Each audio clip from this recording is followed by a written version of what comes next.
ஓம் ஸ்ரீ ராகவேந்திராய நமக. சிம்மமுகே ரௌத்ர ரூபிண்யாம் அபய அஸ்தாங்கத கருணாமூர்த்தே சர்வ வியாபிதம் லோகலட்சமாம் பாப விமோசன துரித நிவாரணம் லக்ஷ்மி கடாட்ச சர்வாபீஷ்டம் அநேகம் தேஹி நுரசிம்மா. மாதா நரசிம்ம, பிதா நரசிம்ம, பிராதா நரசிம்ம, சகா நரசிம்ம, வித்யா நரசிம்ம, திரவிணம் நரசிம்ம, சுவாமி நரசிம்ம, சகலம் நரசிம்ம, இதோ நரசிம்ம, பிரதோ நரசிம்ம, யதோ யதோ யாஹி ததோ நரசிம்ம. நரசிம்ம தேவாத்பரோ நகஸ்தீஸ் தஸ்மா நரசிம்ம சரணம் பிரத்யேக. உலகெங்கிலும் வாழ்ந்து கொண்டிருக்கும் ஸ்ரீ ராகவேந்திரா யூடியூப் சேனல் நேயர்களுக்கு டாக்டர் சைதை ராஜாவின் அன்பான வணக்கங்கள். நாம் இப்பொழுது இந்த எபிசோடில் வாக்கிய பஞ்சாங்க அடிப்படையில் வார ராசி பலன்கள் ஜூலை 8ஆம் தேதி முதல் ஜூலை 14ஆம் தேதி வரைக்கும் உள்ளடக்கிய நாட்களுக்கு கிரகங்கள் எப்பேற்பட்ட பலனை வழங்கப் போகிறது என்பதை ஒவ்வொரு ராசியாக பார்க்கலாம் வாங்க. இந்த வாரம் முழுவதும் வளர்பிறை நாட்களே. இதுவரையும் எங்கள் சேனலை பார்த்து கொண்டிருக்கும் அன்பர்கள், சப்ஸ்கிரைப் செய்யாதவர்கள் சப்ஸ்கிரைப் செய்து கொள்ளும்படி கேட்டுக்கொள்கிறோம். ரைட் சைடில் சப்ஸ்கிரைப் இருக்கும், பெல் பட்டன் இருக்கும், ரெண்டுத்தையும் ப்ரெஸ் பண்ணிங்கன்னா அடுத்த நொடியே எங்களுடைய வீடியோ உங்களை நோக்கி வர துவங்கிவிடும். வாங்க ராசிக்குள் செல்லலாம். மேஷ ராசி காலபுருஷனுக்கு முதல் ராசி. அஸ்வினி பரணி கார்த்திகை முதல் பாதம் உள்ளடக்கியது. இந்த வார கிரகங்கள் இந்த ராசிக்கு எப்பேற்பட்ட பலனை வழங்கப் போகிறது? சூப்பராக இருக்குமா இல்லை சுமாராக இருக்குமா? கிரகங்கள் சாதகமாக இருக்கின்றனவா பாதகமாக இருக்கின்றனவா? மேஷ ராசியினுடைய அதிபதி செவ்வாய் ராசியில் 4 நாள் இருக்கார், சூப்பர். 2ஆம் இடத்துல 3 நாள் இருக்கார், அப்போ ராசிநாதன் சூப்பராக இருக்கார். 2ல் குரு இருக்கார், அதை விட சூப்பர். உங்களை பொறுத்தவரையிலையும் 7ஆம் இடத்த அதிபதி சுக்கிரன் 4ஆம் இடத்துல இருக்கிறதும் சூப்பர். சனி வக்ரம் பெற்று இருக்கிறார் 11ஆம் இடத்துல. அப்புறம் வக்ரம் பெற்றால் முன்வீட்டு பலனை தருவார். அப்போது அவர் 10ல் இருப்பதாக ஒரு ஐதீகம். மொத்தத்தில் பார்க்கும் பொழுது இந்த வாரம் இந்த மேஷ ராசியில் பிறந்த அன்பர்களுக்கு நேரம் நல்ல நேரமா அப்படின்னா நேரம் நல்ல நேரம். கிரகங்கள் சாதகமாக இருக்கின்றன. ராசிநாதன் ராசியில் இருக்கிற வரைக்கும் அமக்கலங்க, பீக் பீரியட், பொற்காலம்னு சொல்கிறாங்க. ஏன்னா ராசிநாதன் இன்னும் 12 மாதமாக இருக்க போகிறார். அவர் இருக்கிற காலம் 1.5 மாதம். அதுலேயும் இப்போ 4 நாள் தான் இந்த வாரம் இருக்கார். அடுத்த வாரம் அதான் இந்த வாரத்தில் கடைசியில் 3 நாள் ரிஷபத்துக்கு போயிடுறார்.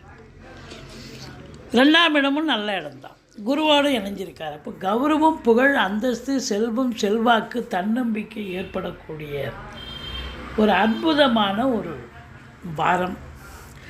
எதையும் சாதிக்கக்கூடிய ஒரு திறன் இருக்கும், ஒரு கெத்து இருக்கும், ஒரு வில் பவர் இருக்கும். ஏன்னா செவ்வாய் ஆட்சி பெற்றிருக்கார் இல்லையா? ஒரு தன்னம்பிக்கை, ஒரு சுறுசுறுப்பு கண்டிப்பாக இருக்கும். எந்த ஒரு நிகழ்வாக இருந்தாலும் அதை சாதிச்சே தீருவோம் அப்படிங்கிற ஒரு வெறித்தனத்தோடு செய்வீங்க, கண்டிப்பாக சாதிப்பீங்க. இந்த 2ஆம் இடத்துல குரு இருக்கிறது ரொம்ப ரொம்ப விசேஷங்க. அவர் 9க்குடையவன், பாக்கியாதிபதி போய் 2ல் இருக்காருன்னு சொன்னால் பொருளாதார மேன்மை, குடும்ப மேன்மை, குடும்பத்தில் அமைதி, நிம்மதி, சந்தோஷம், குதூகலம், நல்ல பணவரவு, பொருள் வரவு, கொடுக்கல் வாங்கல் சிறப்பாக செய்யலாம். குடும்பத்தில் சுப நிகழ்ச்சிகள் நடத்துவார்கள். வெளியார் சுப நிகழ்ச்சிகளுக்கு சென்று விட்டு வர முடியும். உங்கள் வாக்கினை தொழிலாக கொண்டு செயல்படக்கூடிய மேஷராசி அன்பர்களுக்கு இந்த வாரம் சூப்பராக இருக்கும். அப்படியே எதை சொன்னாலும் சரியாக இருக்கும். ஜோசியராக இருக்கட்டும், வழக்கறிஞராக இருக்கட்டும், ஆசிரியர்களாக இருக்கட்டும், ஃப்ளூயன்சியாக இருக்கும். ஒரு ஃப்ளோ அருமையாக இருக்கும். உங்கள் பேச்சு அற்புதமாக பலரும் பாராட்டப்படக்கூடிய நிலை ஏற்படும். 5ஆம் இடத்து அதிபதி சூரியன் 3ல் இருக்கார், முயற்சி ஸ்தானத்தில் இருக்கார். பிள்ளைகளுக்கு நல்லது செய்யணுன்ற ஒரு முழு முயற்சியோடு இருப்பீங்க. பூர்வீகத்திலிருந்து நல்ல தகவல் கண்டிப்பாக வரும். ஆனாலும் சனி பார்வையில் இருக்கிறதால பூர்வீகத்தில் சில பிரச்சனைகள் வரலாம், பிள்ளைகளுக்கு இடர்பாடுகள் வரலாம். 5ஆம் இடம் சந்தோஷத்தை தரக்கூடிய இடம், அந்த இடத்த சனி பார்க்குதுன்னா அப்போ அந்த மேஷ ராசியில் பிறந்தவர்களுக்கு சந்தோஷம் இல்லை. சீட்டாட்டம், race, lottery, speculation, online business, share market போன்ற இனங்களில் ஈடுபாடு காட்டுபவர்கள் எச்சரிக்கையாக இருக்க வேண்டும். ஏன்னா 5ஆம் இடத்தை சனி பார்க்குறார். குழந்தை பாக்கியத்திற்காக காத்திருப்பவர்களுக்கு இன்னும் காத்திருக்க வேண்டிய சூழல்.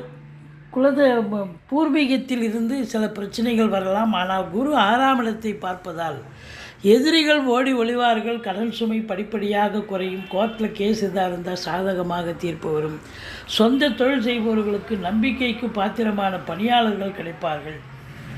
வெளியூர் வெளிநாட்டு பயணம் அனுகூலத்தை தருமா? கண்டிப்பாக அனுகூலத்தை தரும். 7ஆம் இடத்து அதிபதி 4இல் அமர்ந்திருக்கிறார். வாழ்க்கை துணை அல்லது மனைவியால் யோக பாக்கியங்கள், நண்பர்களால் ஆதாயம், கூட்டு தொழில் செய்பவர்களுக்கு கூட்டாளிகளால் நன்மைகள் நடந்து கூட்டு தொழில் சிறந்து விளங்கும். கலைத்துறையில் பணியாற்றக்கூடிய அன்பர்களுக்கு ஒரு பொக்கிஷமான ஒரு வாரம்.